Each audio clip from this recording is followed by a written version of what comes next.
7 Ways Peter Jackson's Hobbit Trilogy is Worse Than Lord of the Rings. Before we start, I would want you to hit that red subscribe button so that you never miss out on any of our videos. Hey guys, what's up? Welcome back to the channel. 7. Peter Jackson's Hobbit book changes were worse than Lord of the Rings. Not only did Peter Jackson make changes to Tolkien's Hobbit book that added content and stretched out the story into 3 films, but he also made a series of changes that greatly impacted their cohesiveness.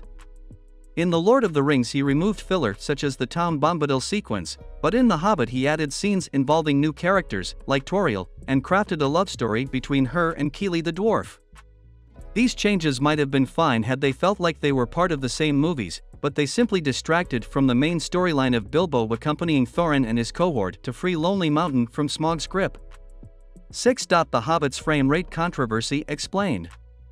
Peter Jackson released The Hobbit in a few versions, including regular 2D, 24 frames per second, and 3D HFR, high frame rate.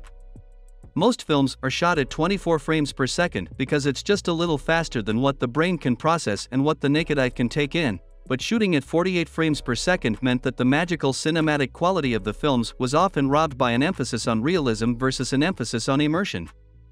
Not only did the 3D HFR have the effect of giving fans motion sickness as their brains attempted to keep up with what their eyes were seeing, but it also made what should have been incredibly detailed movies look fake and artificial. 5. The Hobbit's characters were less developed than Lord of the Rings. The Hobbit featured a lot of extraneous characters, like the mayor of Laketown, or the White Orc, who took up valuable space that could have been used to develop other characters. Bilbo and Thorin's relationship was a very special one in the novel but felt forced in the movies, to the point where it didn't make as much sense that Bilbo would be so broken up about his death. The Lord of the Rings movies took their time between battles to show why each relationship was important, mostly because it broke the Fellowship off into pairings that brought out the strength in each character. 4. The Hobbit's ultimate villain wasn't as compelling as Lauder's Sauron stakes. The Lord of the Rings focused on Frodo taking the One Ring to Mordor and casting it into the fiery depths to save Middle-earth, because if he didn't, Sauron the Dark Lord would march across the land and consume it in chaos and darkness. The Hobbit Trilogy didn't have this sort of uber-villain, but instead focused on Smaug, a dragon concealing a treasure that only really mattered to dwarves, and an orc with personal beef with Thorin and his kin. After the threat of Sauron, fans just couldn't feel compelled to care about villains that they had no personal connection with or didn't really see as a threat until awoken. 3. The Hobbit's de-aging technology was distracting.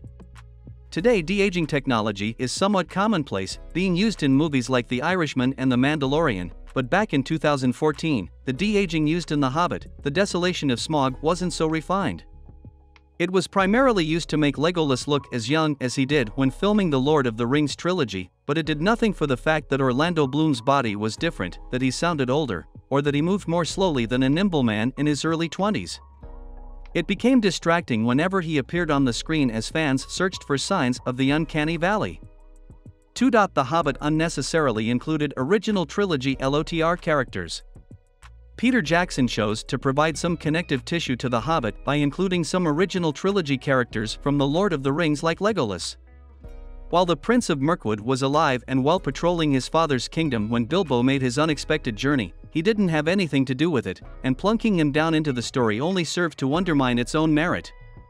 The choice made it seem like the movies couldn't stand on their own without an original character to save the plot, and besides that, his storylines including Tauriel and Thranduil added nothing to his character development during the War of the Ring.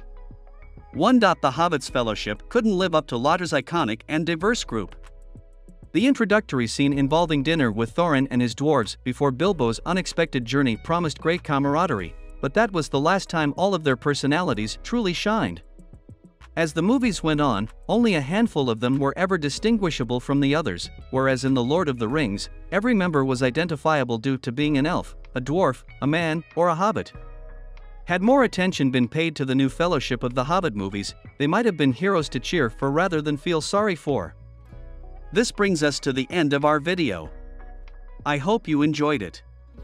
Hit like if you did, and don't forget to subscribe to our channel so that you don't miss any of our videos in the future.